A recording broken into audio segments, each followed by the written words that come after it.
dengan NIM 250301183. Di sini saya akan menjelaskan apa sih klasifikasi iklim. Jadi, klasifikasi iklim adalah usaha untuk mengidentifikasi dan mencirikan perbedaan iklim yang terdapat di seluruh permukaan bumi. Tapi pernahkah kalian berpikir, kenapa iklim di permukaan bumi ini berbeda-beda? Nah, di sini saya akan menjelaskan. Ada 3 faktor utama diantaranya, yaitu yang pertama yaitu latitude atau garis lintang, yaitu posisi relatif suatu wilayah terhadap garis khatulistiwa. Dan yang kedua ada letak geografis, yaitu apakah suatu daerah berada di tepi laut, di pedalaman benua, atau di kepulauan. Dan yang ketiga ada kondisi topografi, yaitu bentang alam seperti pegunungan, lembah, yang dapat mempengaruhi suhu serta curah hujan di tempat tersebut. Ketiga faktor inilah yang menyebabkan iklim di Indonesia berbeda dengan iklim di Eropa, Afrika, maupun Amerika. Hai, saya Dimas. Klasifikasi iklim didasarkan pada pola keragaman yang jelas, yaitu suhu udara dan curah hujan. Kenapa bukan cahaya matahari atau angin? Karena suhu udara dan curah hujan lebih mudah untuk diukur secara konsisten dan berpengaruh langsung pada pola kehidupan. Kegunaan klasifikasi iklim ada 2. Pertama, sebagai metode untuk memperoleh informasi secara akurat dan efisien. Kedua, untuk mengetahui hubungan kecukupan panas dan air yang mempengaruhi pola kehidupan. Lalu, ada berapa jenis klasifikasi iklim? Ada 4 macam. Yang pertama, klasifikasi genetik. Yang kedua, klasifikasi empirik. Yang ketiga, klasifikasi rasional moisture basket.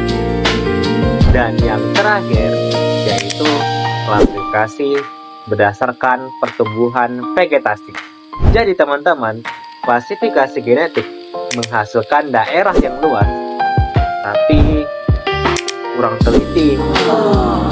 Sedangkan klasifikasi empirik daerahnya lebih sempit, namun lebih akurat. Saya Nurianti Siregar, NIM 250301197. Saya akan menjelaskan tentang klasifikasi iklim secara genetik berdasarkan penerimaan radiasi matahari. Bumi dibagi menjadi 4 zona iklim utama. Yang pertama ada iklim tropis, berada antara 0 hingga 23,5 derajat lintang utara dan lintang selatan. Cirinya, suhu tinggi rata-rata 20-30 derajat Celcius, hujan lebat, dan amplitudo suhu tekanan kecil. Indonesia berada di zona ini. Yang kedua ada iklim subtropis, berada antara 23,5 derajat hingga 40 derajat Celcius. Ada 4 musim, namun tidak terlalu ekstrim. Dikenal ada iklim Mediterania dan iklim Tiongkok. Yang ketiga ada iklim sedang, berada di antara 40 hingga 66,5 derajat. Sering terjadi badai mendadak dan angin tak menentu. Yang keempat ada iklim kutub, berada di atas 66,5 derajat. Suhu sangat rendah, tanah yang membeku sepanjang tahun, dan memiliki salju abadi. Halo, saya Yuda melanjutkan dari Nurianti. Saya akan jelaskan ciri-ciri zona iklim lebih detail. Yang pertama yaitu iklim tropis. Suhu rata-rata tahunan antara 20 hingga 30 derajat Celcius. Tekanan udara rendah dan berubah perlahan. Curah hujan sangat tinggi dibandingkan di daerah lain di dunia. Dan yang kedua yaitu iklim tropis. Iklim tropis batas tidak tegas, merupakan peralihan dari tropis ke sedang. Suhu sepanjang tahun terasa menyenangkan, tidak terlalu panas dan tidak terlalu dingin. Yang ketiga yaitu ada iklim sedang, yaitu banyak gerakan udara siklonal, tekanan udara sering berubah dan sering terjadi badai secara tiba-tiba. Amplitudo suhu tahunan lebih besar dibanding subtropis. Yang keempat yaitu iklim dingin, yaitu musim dingin berlangsung lama, musim panas sangat singkat dan sejuk. Tanahnya membeku sepanjang tahun, vegetasinya hanya lumut dan semak-semak. Dan yang terakhir, iklim kutub, yaitu suhu terus-menerus sangat rendah sehingga terdapat salju abadi. Wilayahnya meliputi Greenland dan Antartika. Halo, perkenalkan nama saya Yoel Hakim Simanjuntak dengan NIM 250301206 dari Prodi Agroteknologi Fakultas Pertanian Universitas Sumatera Utara. Di sini saya akan menjelaskan klasifikasi iklim berdasarkan vegetasi alami di dunia dalam pembelajaran agroklimatologi. Jadi, di dalam pembelajaran agroklimatologi, klasifikasi iklim sangat penting dan relevan digunakan berdasarkan vegetasi alami, yaitu yang paling sering digunakan adalah klasifikasi iklim Köppen dan klasifikasi iklim Thornwey. Namun, sistem Köppen adalah klasifikasi yang paling fundamental karena disusun secara empiris dengan menghubungkan batas-batas iklim terhadap batas-batas persebaran vegetasi bioma di bumi. Berikut adalah penjelasan detail klasifikasi iklim berdasarkan vegetasi alami di dunia. 1. Iklim tropis atau tipe A. Vegetasi megatemp. Wilayah ini memiliki suhu udara yang konsisten tinggi sepanjang tahun dengan suhu bulan terdingin yaitu kurang lebih 800 derajat Celcius atau di bawah 18 derajat Celcius. Vegetasinya ini beradaptasi dengan kebutuhan panas yang tinggi atau megatemp. Yang kedua yaitu iklim kering atau tipe B.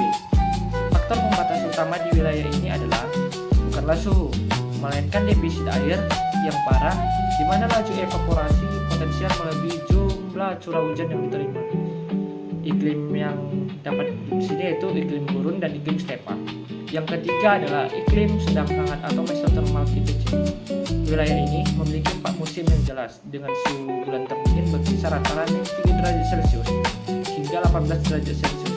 Vegetasinya beradaptasi pada suhu yang sedang atau mesothermal, yaitu ada iklim subtropis basah atau humid subtropical, 2 yaitu iklim Mediterranean, 3 yaitu iklim laut atau pantai barat. Yang keempat adalah iklim salju atau mikrothermal atau kontinental atau tipe D. Wilayah kontinental di belahan bumi utara dengan musim dingin yang panjang dan membeku, suhu bulan terdingin di bawah -3 derajat Celcius dan bulan terhangat di atas 10 derajat Celcius. Iklimnya ada 2 yaitu iklim kontinental lembab dan iklim subarktik. Itu saja penjelasan materi dari saya tentang persebaran vegetasi iklim di dunia. Halo, saya Irki. Di sini saya akan membahas lebih lanjut terkait materi kami tentang klasifikasi Smith-Ferguson, yang dimana klasifikasi ini sangat berguna di bidang kehutanan dan perkebunan. Jadi, metode ini menentukan tipe curah hujan berdasarkan nilai Q, yang dimana nilai Q ini sama dengan jumlah bulan basah dibagi dengan jumlah bulan kering, kemudian dikali dengan 100%. Untuk kriteria bulan dari Moore ini yaitu bulan basah jika curah hujan lebih dari 100 mm, kemudian bulan lembab antara 60 hingga 100 mm, dan bulan kering kurang dari 60 mm per bulan. Untuk hasilnya itu ada 8 tipe. Yang pertama itu tipe A, yaitu paling basah, Q-nya itu di bawah 14,3%, disebut juga sangat basah. Kemudian tipe D, nilai Q-nya itu antara 60 hingga 100%, disebut juga sedang. Dan tipe H itu yang paling kering, di atas 700%, disebut juga luar biasa kering. Jadi metode ini memerlukan data curah hujan minimal 10 tahun terakhir, sehingga sangat berguna untuk perencanaan perkebunan jangka panjang. Halo, perkenalkan nama saya Boy. Jadi, jika klasifikasi Smith-Ferguson lebih banyak digunakan untuk kehutanan, maka klasifikasi on-demand dirancang khusus untuk mendukung perancangan pertanian tanaman pangan di Indonesia. Metode on-demand menggunakan konsep zona agronomi, yaitu dengan menghitung jumlah bulan basah dan bulan kering yang terjadi secara berurutan, kemudian menghubungkannya dengan kebutuhan masa tanam tanaman. Dalam klasifikasi ini, bulan basah adalah bulan dengan curah hujan lebih dari 200 mm per bulan, sedangkan bulan kering adalah bulan dengan curah hujan kurang dari 100 mm per bulan. Oldeman membagi wilayah menjadi 5 zona utama. Yang pertama ada zona A, memiliki lebih dari 9 bulan basah sehingga memungkinkan penanaman hampir sepanjang tahun. Zona B memiliki 7-9 bulan basah. Zona C memiliki 5-6 bulan basah. Zona D memiliki 3-4 bulan basah. Sedangkan zona E memiliki kurang dari 3 bulan basah dan umumnya kurang cocok untuk pertanian tanpa sistem irigasi. Selain pembagian zona utama tersebut, setiap zona masih dibagi lagi berdasarkan jumlah bulan kering yang dimiliki. Karena itu, klasifikasi Oldeman menghasilkan 14 kelas zona pemukiman yang digunakan sebagai dasar perancangan pola tanam dan pengelolaan lahan pertanian. Terima kasih. Halo, perkenalkan nama saya Marisko Simaniuru. Di sini saya akan menjelaskan dua klasifikasi iklim yang terkenal di tingkat global, yaitu Köppen dan Thornwright. Klasifikasi Köppen dikembangkan tahun 1990, menghubungkan suhu dan curah hujan rata-rata bulanan maupun tahunan dengan kondisi vegetasi alami berdasarkan peta dunia. Köppen membagi iklim dunia menjadi 5 kelompok besar, yaitu A.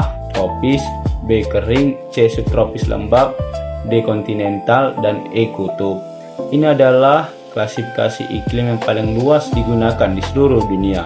Sedangkan Thornwright tahun 1948 menggunakan konsep evapotranspirasi potensial dan neraca air. Namun, untuk daerah tropis dan semi-arid seperti Indonesia, metode ini kurang sensitif karena variasi suhu hariannya sangat kecil. Kesimpulan yang kita dapat dari sini yaitu untuk skala global gunakan Köppen, untuk pertanian Indonesia gunakan Oldeman atau Smith-Ferguson. Sekian penjelasan dari saya tutup, terima kasih. Halo, saya Klesia dan sekarang saya akan membawa kalian keliling dunia lewat 15 zona iklim bumi. Dari yang paling dingin yaitu polar ice cap atau membeku abadi, yang kedua ada subpolar dan subarctic yaitu bersalju dengan musim panas yang sangat singkat. Lalu humid kontinental ada dua versi, yaitu yang pertama ada musim panas singkat dan ada musim panas panjang. Ada juga Marine West Coast atau iklim pantai barat yang lembab dan sejuk sepanjang tahun. Di zona menengah ada humid subtropikal, ada juga Mediterranean yang terkenal dengan musim panas kering, serta semi-arid dan arid mid-latitude untuk daerah kering pedalaman. Di daerah rendah ada semi-arid low latitude dan arid low latitude untuk gunung tropis. Dan yang istimewa ada monsoon tropikal dan wet tropical alias hutan hujan tropis. Inilah iklim Indonesia kita. Dan yang terakhir, highland climate atau iklim pegunungan, sejuk walau berada di daerah tropis. Halo, saya Fadlan. Sebagai penutup materi, kita pahami mengapa klasifikasi iklim penting bagi pertanian. Bagi petani, memahami klasifikasi iklim berarti tahu kapan waktu tanam yang tepat, tanaman apa yang cocok di suatu daerah, dan bagaimana mengantisipasi musim kering ataupun musim hujan. Klasifikasi Oldeman dan Smith-Ferguson yang sudah teman-teman jelaskan tadi adalah bukti nyata bahwa ilmu iklim dan pertanian tidak bisa dipisahkan. Sebagai mahasiswa pertanian, memahami iklim berarti kita satu langkah lebih siap menjadi petani dan ilmuwan yang andal di masa depan.